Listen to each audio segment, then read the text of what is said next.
On TTV. Hello guys, it's me again Vinka nkuko bisanzwe ikiganiro ni Kids Talk kuri on TTV. Guys, uyu munsi tugiye kuganira. Ese wowe hari ahazaza ugira hatuma hari ibintu utinya kugeraho? Ese aho waba uri wose, igice cyose waba urimo, umuryango waba ubayemo wose, hari igihe ujya wicara ukumva hari ahazaza wagize habi hatuma hari ibintu utinya kugeraho? Hari abantu benshi bavukiye mu miryango itandukanye. Hari umuntu wavutse ari mu muryango mwiza akaba yagera mu bikorwa bigiye bitandukanye byiza abifashijwemo na famiye, akaba yabamo umuntu ukomeye abifashijwemo na famiye. Ariko hari n'umuntu wihingahinze kugira ngo agere kuri ibyo bintu. Hari umuntu wakomeretse cyangwa agakomeretswa n'ibintu ashaka kugeraho kugira ngo akunde abo washaka kubaho. Hari abantu benshi baciye mu buzima bubi ariko ugasanga iyi saha nibo bantu bubashywe, nibo bantu bari intangarugero mu bandi. Ariko hari n'abandi bafashijwe n'imiryango, akavuka mu muryango ukize, bikaba byamufasha kuba yagera kuri ubwo bukire cyangwa byamugeza ahandi hantu hagiye hatandukanye. Rero hari igihe bibaho kenshi cyane kuba ahahise hawe habi hashobora gutuma hari ibintu utageraho cyangwa ibintu utinya kugeraho kubera ya history mbi wagize, ya mateka mabi wagize. Icyo gihe rero twavuga ngo hari nk'ukuntu ndabaho nk'urugero. Hari nk'abantu bakuze n'ababyeyi bagira. Umwana ugasanga afite nk'imyaka, reka tuvuge wenda 3-5, hari abantu babura ababyeyi bangana gutyo. Ugasanga icyo gihe abayeho gutyo ari imfubyi. Icyo gihe urabyumva agomba kujya muri wa muhanda kujya gushaka ikintu ari burye saa sita mu gitondo, saa sita na nijoro. Agomba kwirirwa kuri ya mihanda asaba uti wamfashije, wamaye icyo kurya. Urabyumva umwana w'imfubyi ako kanya ntago yabona umuryango afonda, ntago yabona umuryango uhita umwakira ako kanya. Ni handi bitera rero bigatuma abaye nk'umuntu w'umugabo wenda Imana yaramufashije aba muri ubwo buzima ariko abukiriramo ntiyigeze ahura n'ibindi bintu bibi. Ugasanga ageze igihe cyo kuba umubyeyi, ageze igihe cyo kuba umuntu mukuru, abuze like bya bitekerezo bigomeza kumudindiza ahahise hiwe. Haramushutse cyangwa haramubwira uti se wowe nuramuka ugize uwo muryango nabo bakakubura, ukaba wanyura mu bintu wagiye wanyuzemo, ukaba ufite bwa bwoba bwo kuvuga uti ninshaka umuryango cyangwa nimfunda umuryango nkagira abana nkagira umugore, nanjye ejo n'ejo bundi bashobora kumbura, bakaba baca mu bintu nanyuzemo, bakaba baca muri uwo muhanda, bakaba baca mu bintu bigoranye, bakaba basuzugurwa. Murabizi ko abantu baciye bugufi cyangwa bafite ubushobozi bukeya akenshi barasuzugurwa cyane. Baba bumva nta kintu bakorera abandi, baba bumva muri society nta n'ikintu bamaze. Ibyo ngibyo rero bikamutera ipfunwe, agahora afite ubwoba, akavuga ngo ntago nanjye nshobora gufunda umuryango nk'abandi. Hari ahantu ntakwiye kugira. Njyewe nakuze ndi runaka, nakuze nubashywe, nakuze mu rugo nta muntu unkunda cyangwa nta muntu umfitiye feelings. Kubera iki wowe ugomba gutinya kugira ikintu ugeraho kubera hahise hawe habi? Kubera iki ugomba gutinya ukavuga ngo mfite ubwoba, ukavuga ngo ntari ibintu ntakora? Kubera iki najya ahangaha runaka bakanyumva? Kubera iki nshobora kuvuga umuntu akanyumva buri kintu cyose mvuze? Ese hari ahantu ujya ugera ukumva ufite ubwoba cyangwa ukumva nta muntu uri bukumve, ukaba watinya no kwisobanura? Hari igihe ushobora kugera muri situation itandukanye ugasanga unaniwe kwivuganira. Icyo kintu wenda baba bagushinjije cyangwa cyaba cyakugiyeyo, dushobora gusanga atari cyo banakubeshyira, ariko bwa bwoba bwo kwitinya ukavuga uti nindamuka mvuze n'ubundi ntago bari bubyumve.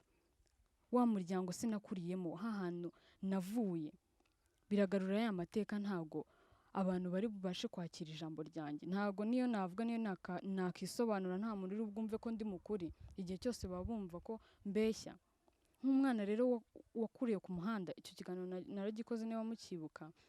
Niba ari wa mwana wenda ashobora kuba yarishwe n'inzara, birumvikana, akaba yanyura nko ku muntu akamwaka iyo bag, akamwaka iyo telefone, ariko ubuzima burahinduka. Nta muntu utahinduka. Kuba icyo gihe ibyo ubuzima ari kunyuramo aribwo biri kumukoresha ibyo ngibyo, ejo nabo umuntu w'umusore w'umuntu mukuru wakibeshaho nawe ntago izo ngeso zaba zikirimo. Azaba yumva nawe yagira icyo afashira abandi. Ariko iyo wanyuze muri ubwo buzima wagera ahantu runaka, uyu ni wa mwana wamburaga abantu amashakoshi, uyu ni wa mwana wakuze ari imfubyi akuriye mu muhanda, ese yegereye abana banjye we yabigisha iki? Aramutse ari kumwe n'abana banjye bo ntago yabanduza iyo mico mibi?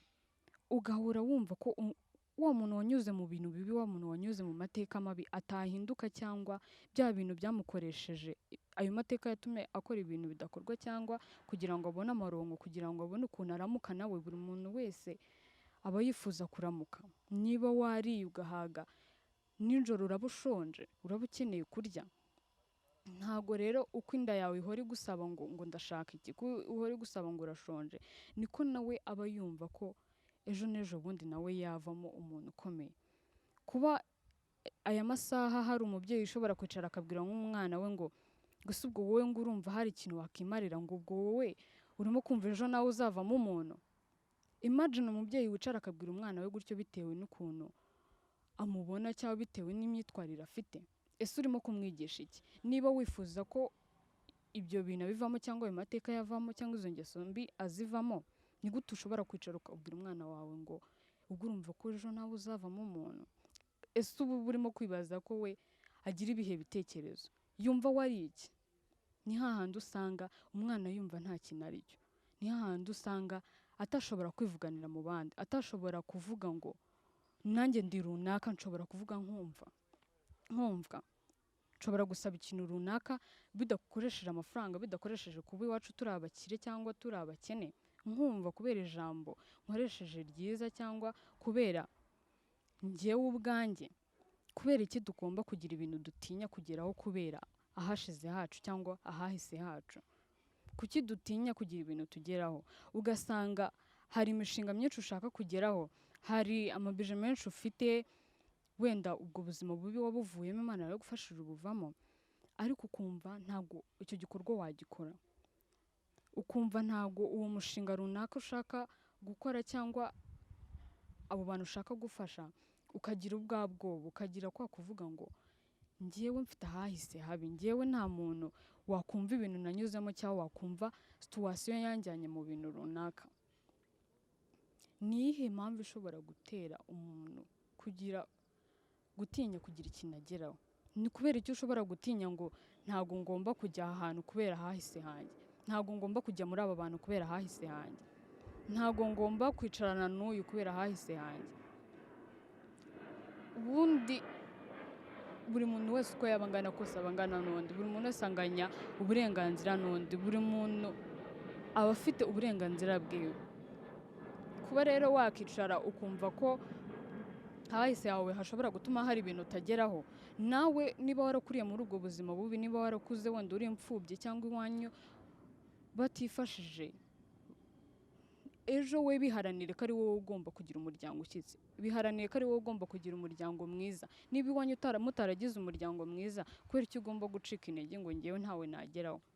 Ukumva ngo iwacu se ko ntawize, iwacu ko ntawe wageze ahangaha, njye nahagera gute? Kuki utagomba kuhagera?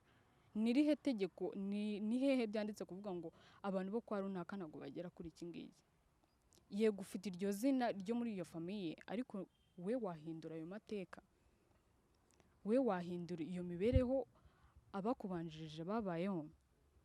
Niba warakuze wumva ko nawe wanyuze mu buzima bubi, wumva ko waciye mu bintu bigoranye, wituma hari undi muntu bicamo, wituma niba ubonye umuntu hanze ahangaha ababaye, ubizi ubuzima wanyuzemo, ubuze ukuntu inzara iryana, ubizi ukuntu ubuzima bwo hanze hano bubabaza, ntabwo ntekereza ko ushobora kwicara ukavuga uti njye ntinya ahashize hanjye, ahahise hanjye. Kubera icyo utagomba gufasha uwo muntu? Urabizi neza wageze experience yo kuvuga ngo inzara iraryana. Kuki ushobora kubona umuntu ku muhanda urimo gusaba ukumva wamucaho? Kuki ushobora kunyura ahantu nako ukabona umuntu afite akeneye ubufasha ariko ukamucaho ukabyirengagiza? Kubera iki tugomba kwibagirwa ko twanyuze mu bintu bibi? Cyangwa ugasanga nk'umuntu yateye imbere, yabonye ayo mafaranga, ibintu byose yifuzaga mu buzima wenda arabifite, ariko akibagirwa hahahise yanyuzemo, akibagirwa ko iyo nzara yigeze kumurya, akibagirwa ko yigeze kubura amafaranga y'ubukode akarara hanze, akibagirwa ko niyo mvura yamunyagiye nijoro.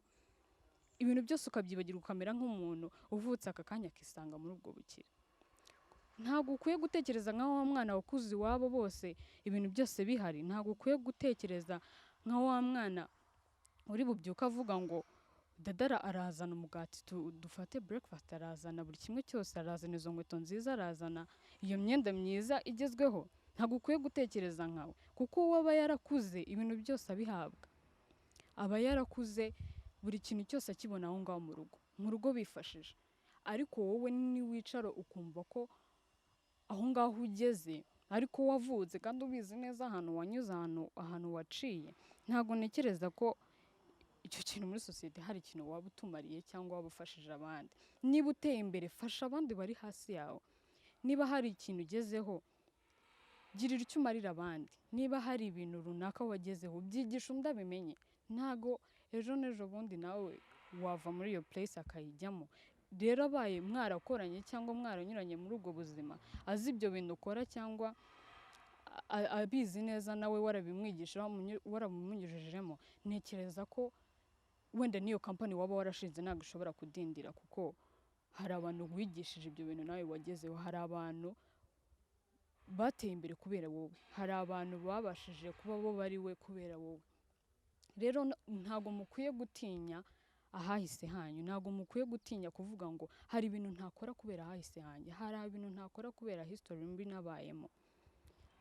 Guys, ndagira ngo mbabwire ngo buri muntu wese yumva yarageze ku bintu bikomeye, yarageze kuri ubwo bushobozi bukomeye, yarageze ahantu hakomeye ariko yaraciye mu buzima bugoye, ukwiye gufasha abandi. Ukwiye nawe kubabwira uti ejo wenda uraburaye cyangwa urabwiriwe, ariko ejo ntabwo ariko bizaba bimeze.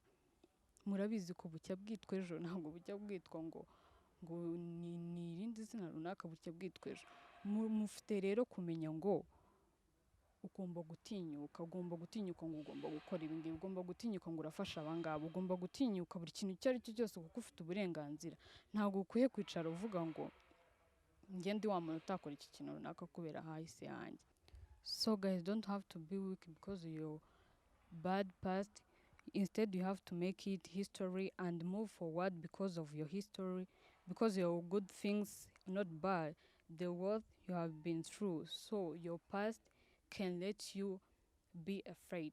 Guys, make sure you subscribe, like, share, and comment. We love you. Ciao.